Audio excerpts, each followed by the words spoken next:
আজকে national commission for women তার সভানেত্রী তিনি এসছেন কলকাতায়। সন্দেশখালি পথে তিনি রওনা দিয়েছেন। আমরা শুধু ওনাকে জানাতে চাই যে পশ্চিমবঙ্গ সরকার অনেক পদক্ষেপ নিয়েছে। তার মধ্যে সকলেই জানেন যে যারা অভিযুক্ত আছেন, উত্তম সর্দার কিংবা তাদের বিরুদ্ধে অভিযোগ এবং শিবু হাজরা, তাদেরকে অ্যারেস্টও করা হয়েছে।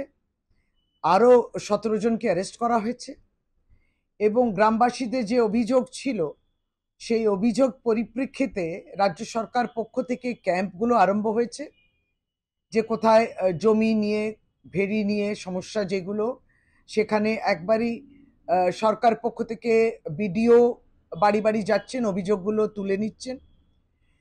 পশ্চিমবঙ্গ পুলিশ 10 জনের একটি মহিলা টিমও বেশ অনেকদিন আগে থেকে কাজও আরম্ভ করে দিয়েছেন। বাড়ি বাড়ি মহিলাদের অভিযোগ তারাও শুনছেন।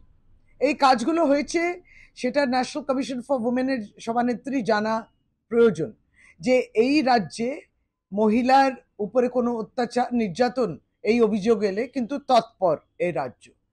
কিন্তু সাথে সাথে রেখা শর্মাজিকে আমাদের বলতে হবে যে দেখুন, উত্তর দিনাজপুরে চোপড়ায় 4 জন মা অসহায় অবস্থায়, মারা কাঁদছেন কারণ তারা হারিয়েছেন তাদের সন্তানদের।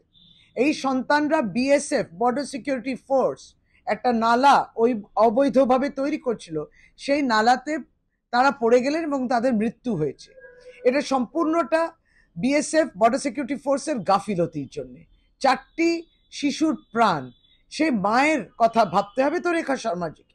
তাকে তো যেতে হবে চোপড়া, উত্তর দিনাজপুর। তিনি কি যাচ্ছেন, কি যাবেন কি?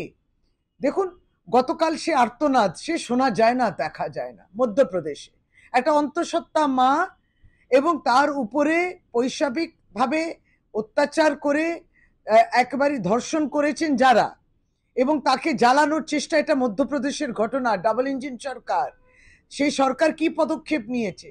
এবং জাতীয় মহিলা কমিশন সেখানে পৌঁছলো না কেন?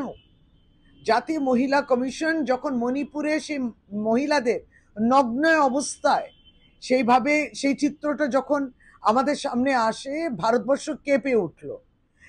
ন্যাশনাল কমিশন ফর উমেন, তাদের কাছে এই অভিযোগ অনেক আগে এসেছিল। তাদের টিমটা কেন মণিপুরে যায়নি তখন, যখন প্রথম অভিযোগটা রেখা শর্মার কাছে এসেছিল? কেন আপনি তখন যাননি? কেন আমরা সাক্ষী মল্লিকের 3 মাস লাগলো এফআইআরটা করতে? তার একটা অভিযোগ ছিল বিজেপি সাংসদ বিরুদ্ধে, ব্রিজভূষণ শরণ বিরুদ্ধে, যে তিনি তাদের উপর শারীরিক নির্যাতন করেছে।